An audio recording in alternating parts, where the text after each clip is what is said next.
Porch Talks aren't just a podcast, they're a part of our lives. We carry them with us wherever we go. These are the honest late night talks with friends who know all of our hearts and still won't leave us. These are the tearful moments of reconciliation with beloved parents whom we've hurt or have hurt us. These are the moments in relationship where we're confused about exactly where we stand with Jesus. These are the bouts of frustration and hurt and mistrust that we harbor when we talk about the beautiful love of God. These are the Porch Talks, and they're ours. Glorious light, I will go where you shine, break the dawn, crack the skies, make the way bright. What's up, guys? I'm Andy. This is the second Porch Talk. Today we're going to talk about original sin. So here's what kind of happens, right? So the serpent says to Eve, "Hey Eve, you want some fruit?" And Eve's like, "Nah." Well, all right. So then Eve goes to Adam, and Eve says, "Hey Adam, you want some fruit?" And Adam's like, "Nah." Well, all right.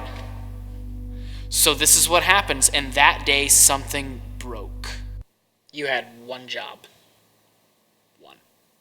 You see, in Genesis 2:25, the Bible says Adam and Eve were naked and not ashamed. They were naked before God, and it was completely natural. And somehow we went from it being completely natural for us to be naked and completely exposed before God to now.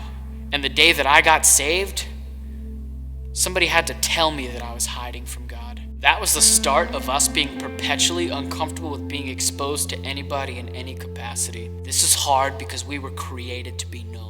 I was created to be in relationship and in intimacy. Intimacy is the ability to self-disclose and be known, knowing that my partner will not seek to judge me, will seek to understand, and will not seek revenge. I was made to be exposed, to let myself be known. And the day that I sinned ruined all of that. That was the day that having a perfect, all-powerful God who created me and knows me fully became a bad thing. It was never meant to be a bad thing for me, but I put myself at odds when I disobeyed God, because what sin does is it distorts and complicates my relationships in every capacity. So for us, part of original sin is that in order to keep myself from being exposed, in order to keep myself from being seen for who I really am, I sew fig leaves to cover myself up and hide. And that looks different for everybody. For some of us, it's makeup, because what I have underneath, I inherently believe isn't enough to be loved. For some of us, it looks like putting all of our energy into sports or academics or one specific thing so that people will focus a ton on that and ignore our deficiencies. Some people bury themselves in work to cover up an inability to connect at home, an inability to connect in all of the relationships outside of that work. For me, my fig leaves look like humor, a well-timed joke, looking like I have it all together. For me, humor looks like I'm gonna be admirable to keep myself from being questioned and exposed in relationships. So these are our fig leaves, and I need these fig leaves because I have this inherent fear, this inability to connect with other people in relationships. That fear of connecting and that inability to relate affects me at every level. It affects my relationship with God, how I see Him, how I believe that He loves me. It affects my relationship with the created order. It stops me from understanding that those things were created as gifts and I am not entitled to those things and I do not deserve those things. It skews my relationship with myself.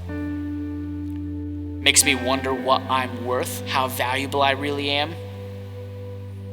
It affects how I see myself and where I put myself in respect to God. And finally, sin skews my relationship with other people. It keeps me from believing the best in them, keeps me from loving them, from caring for them, and from having honest conversation with them. Sin has distorted my relationships at every level. Sin is why I can't say what I feel. Sin is why I feel insignificant. Sin for me is why sometimes when I pray, I feel like God isn't answering. Sin is why my loved ones will die the same death as the flowers I put on their grave. Sin is why I feel so alone sometimes. These are the effects of sin. So the Porch Talks for us is me asking, where exactly sin is reigning and enchaining me in my life. How sin in my life is affecting how I treat and view other people. How sin is affecting how I view and interact with God. The Porch Talks for us are confessing those sins to the people around us who love us and won't leave us. These are the Porch Talks, and this is what we do. Here, lying glorious light, I will go.